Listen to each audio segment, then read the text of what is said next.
Welcome to Sushruth Institute of Medical Sciences. Knee pain. We, almost all of us, face knee pain sometime of life. It is different in young patients, young people, and it is different in old people or at an elderly age. Let's talk of knee pain in young patients, young persons between the age of 25 to 35.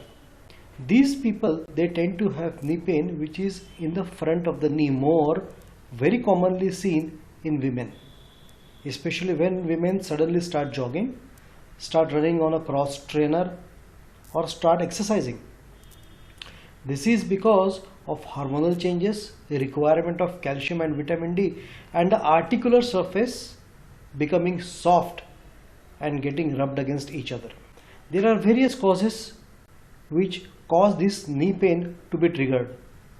It can be because of injury, it can be because of deficiency of calcium and vitamin D, and it can be because of those early cracks and fissures that are predecessors of arthritis later in life.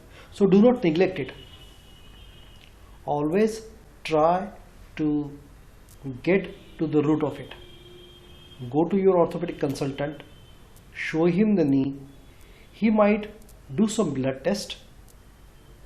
We sometimes do also an X-ray to see whether the kneecap or patella is tracking in the knee properly or not. Once we see the bony architecture, once we see the blood test, especially your calcium and vitamin D levels, we might advise you accordingly. If there are some diseases which cause this knee pain to occur, like osteoarthritis or rheumatoid arthritis, which will be picked up by these X-rays and blood test, we will teach you about the disease pattern. We will treat you based on the disease, but be assured that you will be alright at the end of the day. Thank you. Friends, let's discuss about calcium and vitamin D. Both are extremely important elements for forming the basic architecture of our body, the bones. Calcium is what constitutes the bone, but it is water soluble. We must know and remember, with the best of the Indian foods that's available, we are not able to suffice the need and the requirement. And unless until calcium is backed by adequate amount of vitamin D, calcium will not get absorbed. Calcium is water soluble, so it will just excrete through the urine. Normal requirement of calcium is 1500 to 2000 international units in an average Indian man and woman. More the activity level, the need grows further. I suggest, for diagnosing calcium and vitamin D deficiency, we must do it early at the age of 50, 20, 25, because that's when peak bone mass, maximum bone density we can acquire, adopt, and keep it as a reserve when we grow older. It's an inverted bell-shaped graph, which is at the peak between the age of 25 to 35, then it's all downfall all the way. If calcium and vitamin D is deficient, that will lead to osteoporosis.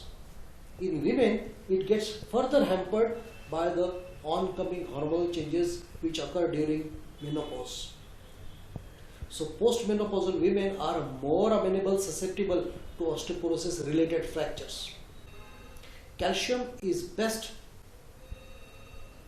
utilized, adopted, and taken in the form of diet. Try to get a good diet which constitutes of milk, yogurt, green leafy vegetables like spinach, cabbage, lettuce. Some beans are good at it, red beans, banana, and we in Nagpur region are blessed with oranges. Orange has a tremendous supply of calcium and vitamin D.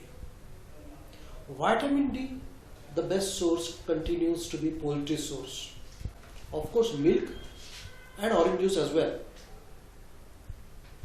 Calcium and vitamin D together will give you good bone quality. Calcium and vitamin D is also responsible for your mood swings if you have any. A lot of times I can identify deficiency of calcium and vitamin D in my friends just by their mood behavior, their feeling of lethargy, their energy level dramatically going down, their muscular cramps complaints, muscle weakness, fatigue, all these symptoms, even feeling of depression, repeated fights in the family outside. These are all symptoms of calcium and vitamin D deficiency. Best way to diagnose is go to your doctor, get your bloods done, get them rectified. If it is too low, diet alone is not going to help you. That point of time, try to add on some medicines. If you are older, then in addition to calcium and vitamin D, they will diagnose you of osteoporosis and give you calcium supplementation with vitamin D supplementation. I cannot make a ground rule for calcium and vitamin D, but in general, one calcium tablet, which is 1500 international units, should be taken every day. Vitamin D is available as sachets and you can easily have them. If osteoporosis is more severe, you need more medications, and medicines like bisphosphonates, medicines like teriparatide are very effective medicines which are available now, which will take care of your osteoporosis and not allow you to go further down the line. But your role is to make sure that you identify that early and attack it with the help of your doctor. Thank you.